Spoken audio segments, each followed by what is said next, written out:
नमस्कार। आदरणीय बुवा आमा, दिदीबहिनी तथा दाजुभाइहरू, म आज एक अत्यन्त संवेदनशील घडीमा तपाईहरू सामु उपस्थित भएको छु। केही दिन अघि सुनसरीको देवानगञ्ज, सिराहा लगायतका स्थानमा भएको दुःखद घटना र त्यसपछि केही जिल्लाहरूमा उत्पन्न अशान्त वातावरणलाई लिएर नेपाल सरकार पूर्ण रूपमा गम्भीर र संवेदनशील छ। यस दुःखद घटनामा परि निधन हुनुभएका हाम्रा नागरिकहरू जयप्रकाश मेहता, ओमप्रकाश मेहता र गणेश यादवप्रति म भावपूर्ण श्रद्धाञ्जली अर्पण गर्दछु। साथै शोक सन्तप्त परिवारजनहरूमा नेपाल सरकारका तर्फबाट गहिरो संवेदना व्यक्त गर्दछु। घटनामा परि घाइते हुनुभएका सम्पूर्ण नागरिकहरूको शीघ्र स्वास्थ्य लाभको कामना गर्दछु।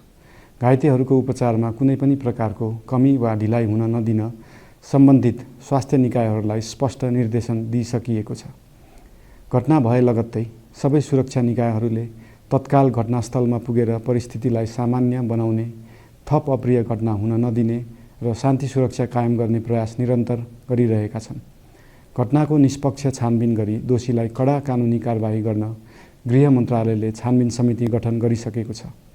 म सबैमा विश्वास दिलाउन चाहन्छु कि यो छानबिन पूर्ण रूपमा निष्पक्ष र पारदर्शी हुनेछ। घटनामा संलग्न दोषी जो कोही भए पनि कानुनी दायरामा ल्याउन सरकार प्रतिबद्ध छ। अवस्था थप नबिग्रियोस्, कुनै पनि नागरिकको जनधनको क्षति हुन नपाओस् र स्थानीय स्तरमा विश्वासको वातावरण बनोस् भन्नका लागि नेपाल सरकार निरन्तर क्रियाशील छ। परिस्थिति सामान्यीकरण गर्न केन्द्र स्तरमा सर्वदलीय बैठक आह्वान गरी गहन छलफल गरिएको छ। स्थानीय तहसम्मै जनप्रतिनिधि, नागरिक समाज, विभिन्न धार्मिक गुरुहरू, समुदायका अगुवा तथा सामाजिक व्यक्तित्वहरूसँग निरन्तर संवाद भइरहेको छ। स्थानीय स्थितिको प्रत्यक्ष अनुगमन गर्न, पीडित पक्षसँग संवाद गर्न र शान्ति सुरक्षालाई थप सुदृढ बनाउन गृहमन्त्री स्वयं सो स्थानमा पुगिसक्नु भएको छ।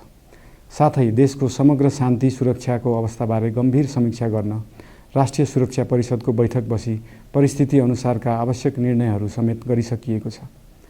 यस्तो संवेदनशील घडीमा सामाजिक सञ्जाल वा अन्य माध्यमबाट असत्य, अपुष्ट सूचना, अफवाह, घृणा फैलाउने सामग्री वा समुदायबीच वैमनस्य बढाउने अभिव्यक्ति प्रचार प्रसार नगराउन अनुरोध गर्दछु। साथै सरकारी निकायहरूबाट जारी भएका आधिकारिक तथ्य र सूचना मात्र विश्वास गर्न विशेष आग्रह गर्दछु। प्रत्येक नागरिकको जीवधनको रक्षा गर्नु, सामाजिक सद्भाव जोगाउनु र समाजमा शान्ति कायम राख्नु राज्यको सर्वोच्च र प्राथमिक दायित्व हो। आगामी दिनमा पनि राज्य थप सतर्क र संवेदनशील रहनेछ। प्रत्येक नागरिकको जीवन सुरक्षाका लागि सरकारका सम्पूर्ण संयन्त्रहरू अहोरात्र खटिनेछन्। शान्ति सुरक्षा भङ्ग गर्ने, अराजकता फैलाउने वा हाम्रो सदियौं पुरानो सामाजिक सद्भाव, सहिष्णुता र भाइचारा खलबलाउने कुनै पनि क्रियाकलापप्रति सरकार पूर्ण रूपमा सचेत छ र यस गतिविधिमाथि कडा कदम चालिनेछन्। नेपालको संविधानले प्रत्येक नागरिकलाई आआफ्नो धर्म, संस्कृति र परम्परा मान्ने मौलिक हक प्रदान गरेको छ। यो संवैधानिक दायित्व निर्वाह गर्न सरकार पूर्ण रूपमा प्रतिबद्ध छ। धर्म समाजलाई आपसमा जोड्ने र प्रेम बाँड्ने शक्ति हो। संसारको कुनै पनि धर्म वा संस्कृतिले हिंसा, घृणा र विभाजन सिकाउँदैन।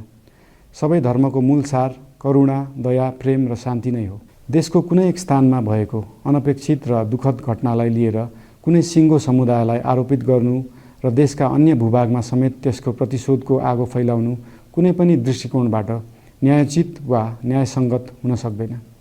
आदरणीय बुवा आमा, दिदीबहिनी तथा दाजुभाइहरू, हाम्रो इतिहास साक्षी छ कठिनभन्दा कठिन र अप्ठ्यारो परिस्थितिमा पनि आपसी एकता, सहिष्णुता र विवेक नै हाम्रो सबैभन्दा ठूलो शक्ति बनेका छन्।